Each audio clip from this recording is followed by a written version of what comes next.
The connotations of selflessness, unselfishness, and non-attachment. Siafang. June 21, 2024.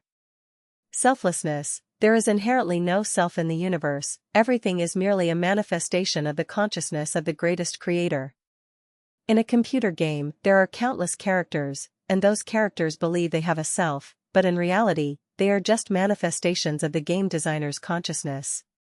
100 years ago, I did not exist. 100 years from now, I will not exist either. The so-called self is just an illusion and delusion of human perception. With the notion of self, one becomes deeply entangled in the roles and plots designed by the game designer. Without the notion of self, one transcends these roles and simply plays along with circumstances and destiny. Who is the self? One cannot decide one's own birth, nor can one determine one's departure. One cannot correct yesterday's mistakes or predict tomorrow's events. We can't even grow an eye on the back of our head or control our tears when cutting onions. So, where is the self? Who am I? Looking down on the world, who is troubled, suffering, anxious, or worried? Who argues, attacks, fights, or schemes against others? Who dances on waves or sobs in prison?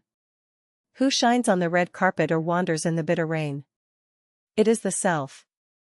Because everyone has a self, the world is formed. Due to the absence of self, paradise appears. Unselfishness. There is inherently no selfishness in the universe, form is emptiness, and everything we see is illusory. Under the wide heaven, all is the king's land, within the sea boundaries of the land, all are the king's servants. This king is not a human king but the creator of all things in heaven and earth.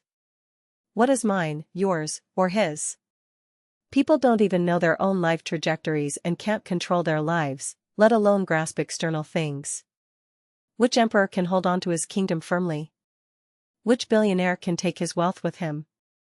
Day in and day out, earning money in the wind and rain, is absurd. In the end, it's all for someone else. Looking down on the world, observe the people around you. Who lives the hardest life? Those with the heaviest selfishness live the hardest. Who is the most troublesome? Those with the heaviest selfishness are the most troublesome. Who is the most heartless? Those with the heaviest selfishness are the most heartless. Who is the most insidious and cunning? Those with the heaviest selfishness are the most insidious and cunning. Hell is overcrowded because people's selfishness is too heavy. How do you feel working and living with selfless people? Does it feel like living in heaven? Why? Because heaven is composed of selfless people. Do you still dare to be selfish? Non-attachment. The universe inherently has no words, mountains and rivers inherently have no attachment, and all things transform according to their own nature and find their own peace. Cabbages and radishes each have their own beauty, and there are no identical things in the world.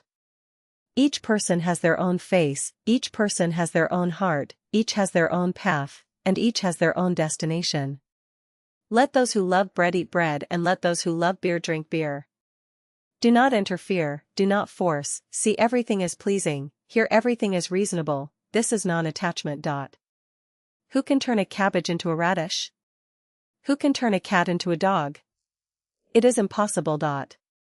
If you think you are right, that is fine, but making others pee or cook according to your idea of rightness is attachment. In a group, whoever is responsible or bears the responsibility should have the final say. If you insist on making the person in charge listen to you, that is self-attachment. Always wanting to correct others or make others act according to your intentions is self-attachment. Worldly people and mortals can never see eye to eye, mortals and virtuous people can never understand each other, virtuous people and celestial beings can never reach any agreement. There are always higher mountains and greater heavens.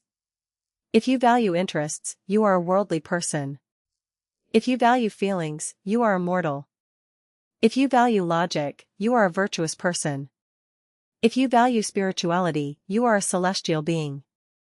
First, clarify your own coordinate system and point, and you will get along with everyone peacefully.